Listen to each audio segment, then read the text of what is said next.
सिलीगुड़ी के प्रधाननगर थाना अंतर्गत महानंदा नदी से एक व्यक्ति का शव बरामद होने से इलाके में सनसनी फैल गई। मृतक की पहचान 45 नंबर वार्ड अंतर्गत बागाजतीन PWD लेन के निवासी सुरेश बर्मन के रूप में हुई है। নিউ লাইফ ফার্টিলিটি সেন্টার আধুনিক চিকিৎসা ও বিশেষজ্ঞদের সহায়তায় আপনার স্বপ্ন পূরণ করতে প্রস্তুত। নতুন জীবনের স্বপ্ন সত্যি করতে আজই যোগাযোগ করুন। নতুন জীবনের সূচনা এখানেই। Cancer isn't the end. With the right care, it can be the start of a new beginning. Hope and Heal Cancer Hospital, where hope is real and healing truly begins.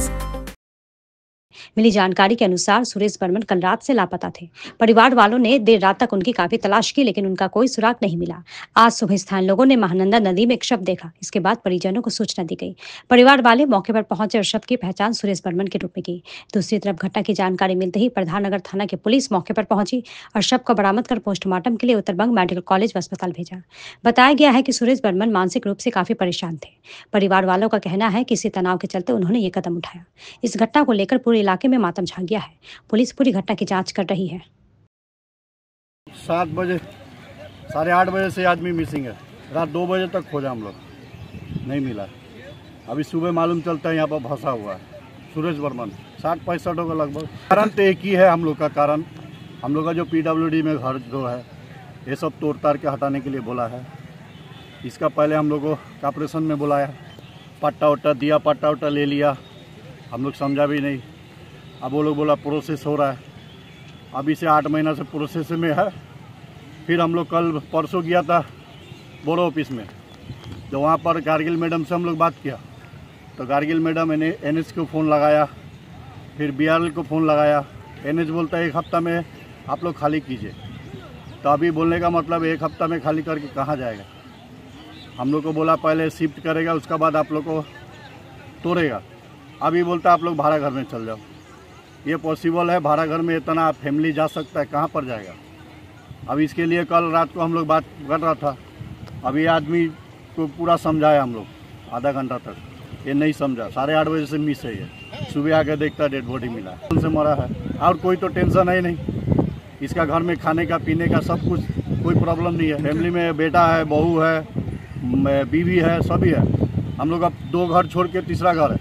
कोई भी प्रॉब्लम होता है हम लोग एक साथ बैठता है। लेकिन कल ऐसा हुआ, ये आके अपने से क्या किया नहीं किया ऐसा रहने से डेली एक आदमी मरेगा। কি হয়েছিল কি আমাদের এই PW ল্যান্ড তো অনেক দিন ধরে ভাঙবে বলছে। এই 3 দিন আগে এসে বলে গেছে 7 দিনের মধ্যে খালি করতে। উনি একটু টেনশনেও ছিল, আমাকে ডেকে বলল ভাস্তি 7 দিনের মধ্যে খালি করতে বলছে, আমরা এখন কি করব। আগে তো বলছিল যে আমাদের জায়গা ব্যবস্থা দিয়ে, বিকল্প ব্যবস্থা দিয়ে তারপরে আমাদেরকে খালি করবে। এখন তো আমাদের কোনো কিছু বিকল্প ব্যবস্থাও নেই, কেউ আসছেও না, কেউ কোনো কথাও বলতেছে না। এখন আমি কি করব, এই বউ বাচ্চা নিয়ে ঘর সংসার নিয়ে আমরা কোথায় যাব, কি করে খাবো। উনির এইটা একটা টেনশন ছিল। উনির নাম সুরেশ বর্মন। কালকে রাতে 9টার পরের থেকে উনি 8:30 পৌনে 9টার দিকে আমার বাড়িতেই গেছিল। লাস্ট টাইম আমি ওখানে দেখছি উনিকে।